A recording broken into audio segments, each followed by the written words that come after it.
Hello guys, तो आपका स्वागत है मेरे चैनल रिव्यू फ्रॉम हकला में। हम आज बात करेंगे कैन में जो ऑन गोइंग है, जिसका नाम है कुनोन द सॉर्सरर कैन सी। इसके स्टूडियो का नाम है प्लैटिनम विजन। इसके डायरेक्टर हैं उबा हिडेयाकी। इसका भी एपिसोड 9 आया है, जिसका नाम है द एडवांस्ड क्लास। तो देर न करते हुए हम इसकी स्टोरी पे आते हैं। इसकी स्टोरी चालू होती है कि हीरो एग्जाम देने पहुंच गया है। वहां वो सेंट से बात करना चाहता है, लेकिन वो उसमें कोई इंटरेस्ट नहीं लेती और हीरो उससे बार बार बात करने की कोशिश करता है कि वो उसके मैजिक को जान पाए। तभी वहां टीचर्स आ जाते हैं। वो अपने आप को इंट्रोड्यूस करते हैं और उन्हें ये बताते कि वो चारों पास हो गए हैं, लेकिन वो चारों आज इसलिए यहाँ पे हैं क्योंकि वो चाहे तो एडवांस क्लास का एग्जाम दे के एडवांस क्लास में जा सकते हैं, जहां उन्हें उतना ध्यान नहीं देना होगा। उन्हें सिर्फ करनी होगी अपने मैजिक की रिसर्च।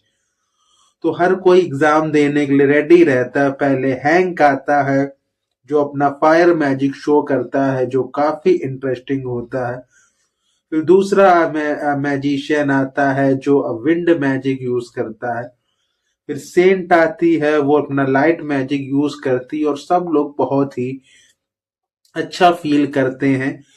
लेकिन जब हीरो की एंट्री होती है तो उसका टीचर कहता है कि मेरे पास तुम्हारे लिए दो लेटर आए हैं। एक है तुम्हारे राज्य के सबसे पावरफुल सॉर्सरर के लिए, और दूसरा भेजा है तुम्हारे टीचर ने कि तुम्हारा टेस्ट बहुत हार्ड हो। तो वो उसका टेस्ट हार्ड लेने का फैसला लेता है, लेकिन किसी को हीरो से उम्मीद नहीं रहती उतनी। फिर वो अपने चारों ओर एक विंड की दीवार बना लेता है और कहता है अगर तुम मुझे हरा दो या इस विंड की दीवार के आर पार मुझ पे अटैक कर पाओ, तो फिर मैं तुम्हें पास मानूंगा। और हीरो अपना मैजिक यूज करता है और उस टेस्ट को बना देता है एंड्योरेंस टेस्ट, क्योंकि वो कहता है कि मेरा मैजिक में 3 दिन तक लगातार चालू रहेगा, मुझे कोई फर्क नहीं पड़ेगा, पर तुम्हारा सिर्फ आधे दिन में ही खत्म हो जाएगा। तो उसका टीचर उसकी रिस्पेक्ट करता है और वो कहता है तुम जीत गए। फिर उनका इंटरव्यू होता है, जहां पे हीरो और बात करता है और उसका टीचर पूछता है कि अगर यहाँ टाइम लिमिट होती तुम कैसे हराते, तो वो उसके भी एक्सप्लेनेशन देता है। और फिर वो इंटरव्यू के लिए जाता है, जहां पे एक सोर्सरर होती है जो बहुत ही मिस्टीरियस होती है और उनकी बात होती है। वो हीरो से इम्प्रेस होती है और हीरो से कुछ कहना ही चाहती कि हीरो वहां से भाग जाता है वापस अपने घर और मेड से मिलता है और अपना मैजिक टेस्ट करना चाहता है, और एपिसोड यहीं खत्म हो जाता है। तो हम बात करते हैं इसके रिव्यू की। ये जो एपिसोड 9 आया है, ये अगर देखा जाए काफी एवरेज एपिसोड है। 20 मिनट बहुत फास्ट बीतते हैं, आपको मालूम नहीं चलता, लेकिन उसके बाद भी स्टोरी कहीं नहीं जाती। ऐसा लगता है स्टोरी उन्होंने बहुत छोटी रखी। अगर हम ध्यान दें तो स्टोरी उतनी आगे नहीं गई। हाँ, सीन कुछ शो हुए हैं, दूसरे मैजिशियन शो हुए हैं, पर उनके मैजिक भी उतने खास फील नहीं होते कि कुछ हमें ऐसा फील हो कि उसे देखने में अच्छा फील हो, मजा आ जाए कि ये लोग बहुत पावरफुल है। उतना इंटरेस्टिंग मैजिक शो नहीं कर पाए हैं।